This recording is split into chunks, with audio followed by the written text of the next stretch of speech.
दोस्तों, कहानी पूरी सुनिएगा, आपको बहुत पसंद आएगी। नमस्ते दोस्तों, मेरा नाम चांदनी है। ये कहानी मेरे दादा और मेरी मम्मी की है। मेरा परिवार छोटा सा था। मेरे दादा जिनकी उम्र साल की थी, मेरी मम्मी जो 36 साल की थी, मेरा बड़ा भाई अविनाश जो 24 साल का है और हैदराबाद में नौकरी करता है, और मैं 21 साल की चांदनी। मेरी दादी की मौत 12 साल पहले हो चुकी थी। वह एक हादसे में चली गई थी और उसके बाद से दादा अकेले रह गए थे। मेरे पापा भी हमें छोड़कर जा चुके थे। मैं तब सिर्फ 8 साल की थी जब वह एक बीमारी से गुजर गए। मेरे दादा का नाम हरिशंकर है। वह लंबे चौड़े थे।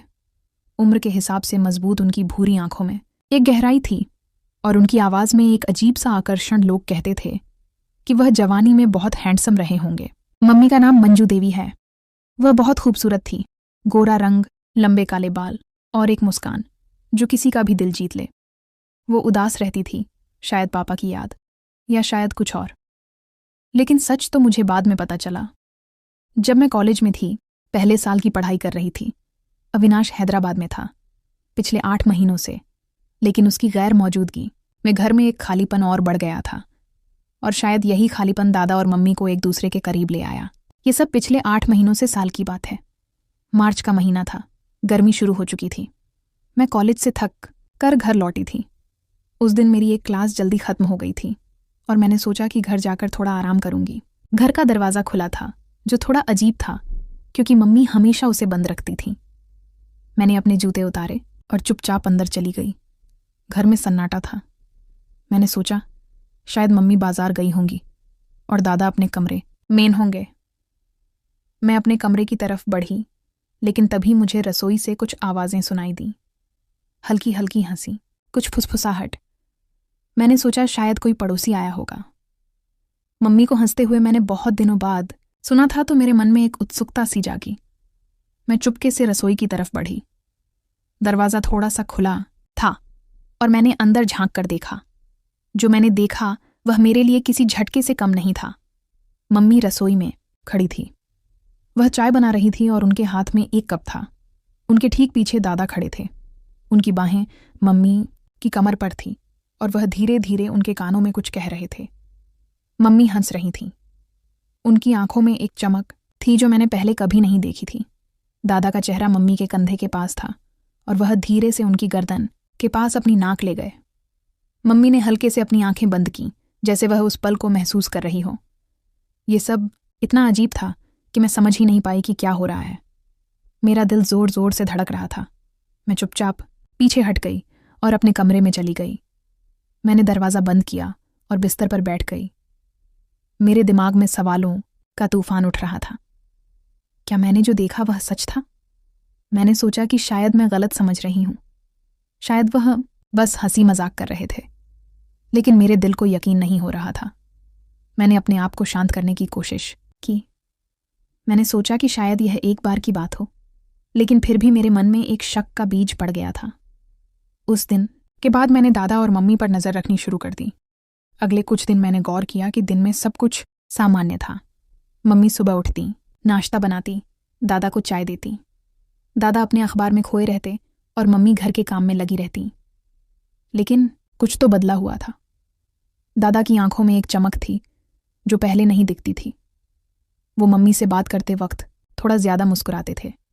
मम्मी भी पहले से ज्यादा खुश लग रही थी। वह गुनगुनाती रहती, अपने बालों को बार बार संवारती और कभी कभी दादा की तरफ देखकर हल्के से मुस्कुरा देती। ये सब छोटी छोटी चीजें थी, लेकिन मेरे शक को और गहरा कर रही थी। एक शाम मैं अपने कमरे में बैठी किताब पढ़ रही थी। मम्मी ने कहा था कि वह पड़ोस में किसी से मिलने जा रही है और दादा अपने कमरे में थे। मैंने सोचा कि थोड़ा टीवी देख लूं। मैं हॉल में गई, लेकिन तभी मुझे मम्मी की चप्पलों की आवाज़ सुनाई दी। मैंने सोचा कि शायद वह जल्दी लौट आई। मैंने टीवी की आवाज़ कम की और चुपके से देखने की कोशिश की। मम्मी हॉल में नहीं थी। मैंने गौर किया कि दादा के कमरे का दरवाज़ा हल्का सा खुला था। मैं चुपचाप वहां तक गई।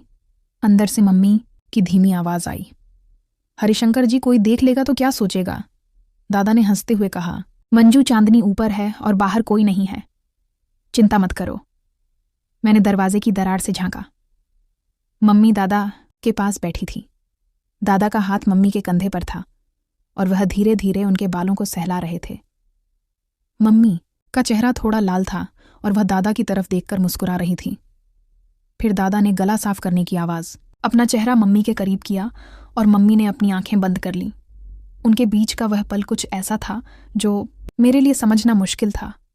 मैं चुपचाप पीछे हट गई और अपने कमरे में आ गई।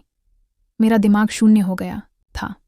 कुछ दिन बाद एक रात में देर तक पढ़ाई कर रही थी। करीब 10 बजे होंगे। मैंने सोचा कि पानी पीकर सो जाऊं। मैं अपने कमरे से निकली और किचन की तरफ बढ़ी। तभी मैंने देखा कि दादा अपने कमरे से निकलकर मम्मी के कमरे की तरफ जा रहे थे।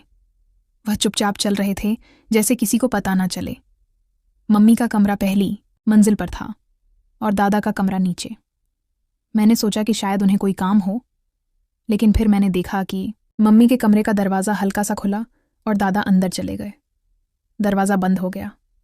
मैं वहीं सीढ़ियों पर खड़ी रह गई। मेरा दिल फिर से तेज़ी से धड़कने लगा। मैंने हिम्मत की और चुपके से मम्मी के कमरे के पास गई। दरवाजे के नीचे से हल्की रोशनी आ रही थी। मैंने कानों को दरवाजे से सटा दिया।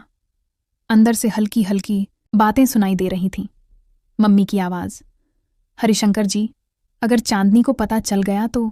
और दादा की धीमी हंसी, मंजू, वो सो रही है, उसे कुछ नहीं पता।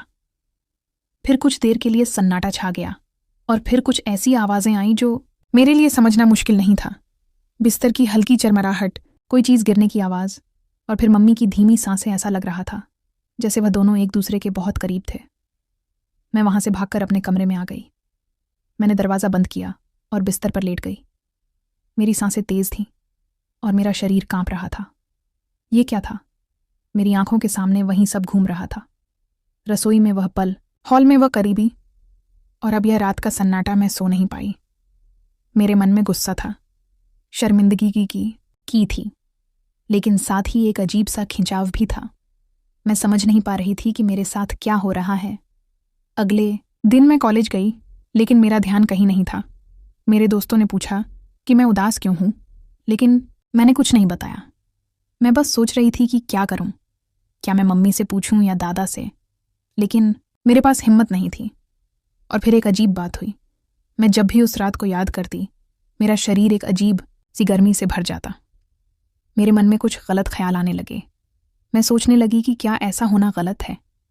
क्या प्यार और करीबी की ज़रूरत सबको नहीं होती? और फिर एक खतरनाक ख्याल मेरे दिमाग में आया, क्या मुझे भी किसी की ज़रूरत है? मैंने अपने दोस्त आर्यन की तरफ ध्यान देना शुरू किया। वह कॉलेज में मुझसे अक्सर बात करता था। उसकी आंखों में वही चमक थी जो मैंने दादा की आंखों में देखी थी। वह हंसता, मेरे साथ मजाक करता और कभी कभी मेरे करीब आने की कोशिश करता। पहले मैं उसे दूर रखती थी, लेकिन अब मैं उसे रोक नहीं पा रही थी। एक दिन हम कॉलेज के बाद पार्क में बैठे थे। वह मेरे पास आया। उसने मेरे हाथ को छुआ। उसकी उंगलियां मेरी हथेली पर हल्के कह के घूम रही थीं और मेरे शरीर में एक अजीब सा कंपन हुआ। उसने धीरे से मेरे कानों में कहा, चांदनी, तुम बहुत खूबसूरत हो। मैंने कुछ नहीं कहा, बस उसकी आंखों में देखती रही और फिर मैंने खुद को उसके और करीब जाने दिया। उस दिन के बाद आर्यन और मेरे बीच कुछ बदल गया। वह मुझे मैसेज करता, देर रात तक बातें करता। हम कॉलेज के बाद अक्सर मिलने लगे। एक बार उसने मुझे अपने घर बुलाया। उसका परिवार बाहर गया हुआ था। मैं गई। हम उसके कमरे में बैठे थे। उसने मेरे करीब आकर मेरे कंधे पर हाथ रखा। उसकी सांसें मेरे चेहरे के पास थी। उसने धीरे से मेरे गाल को छुआ और मैंने उसे नहीं रोका। वो पल कुछ ऐसा था जो मुझे गलत भी लग रहा था, लेकिन साथ ही एक अजीब सा सुकून भी दे रहा था। धीरे धीरे मैं आर्यन के साथ ज़्यादा वक्त बिताने लगी। हम कॉलेज के बाद कहीं ना कहीं घूमने जाते। वह मुझे अपने दोस्तों से मिलवाता और मैं उसकी दुनिया में खोने लगी। लेकिन मेरे मन में हमेशा दादा और मम्मी की बात घूमती रहती। मैं सोचती कि अगर वह ऐसा कर सकते हैं तो मेरे लिए भी यह गलत नहीं है। मैंने खुद को समझाने की कोशिश की कि यह सब सामान्य है, लेकिन कहीं ना कहीं मेरे अंदर का एक हिस्सा चीख रहा था कि मैं गलत रास्ते पर जा रही हूँ। एक रात मैं घर लौटी। मम्मी और दादा हॉल में बैठे थे। मम्मी दादा के लिए चाय बना रही थी और दादा उनकी तरफ देखकर मुस्कुरा रहे थे। मैंने गौर किया कि मम्मी की साड़ी का पल्लू थोड़ा नीचे सरक गया था और दादा की नज़रें वहीं टिकी थीं। मम्मी ने हल्के से अपने बालों को ठीक किया और दादा ने अपना हाथ मम्मी की तरफ बढ़ाया। मैं चुपचाप अपने कमरे में चली गई, लेकिन वह दृश्य मेरे दिमाग से नहीं गया। और फिर उसी रात आर्यन का मैसेज आया। उसने लिखा, चांदनी तुम आज बहुत अच्छी लग रही थी, काश तुम मेरे पास होती।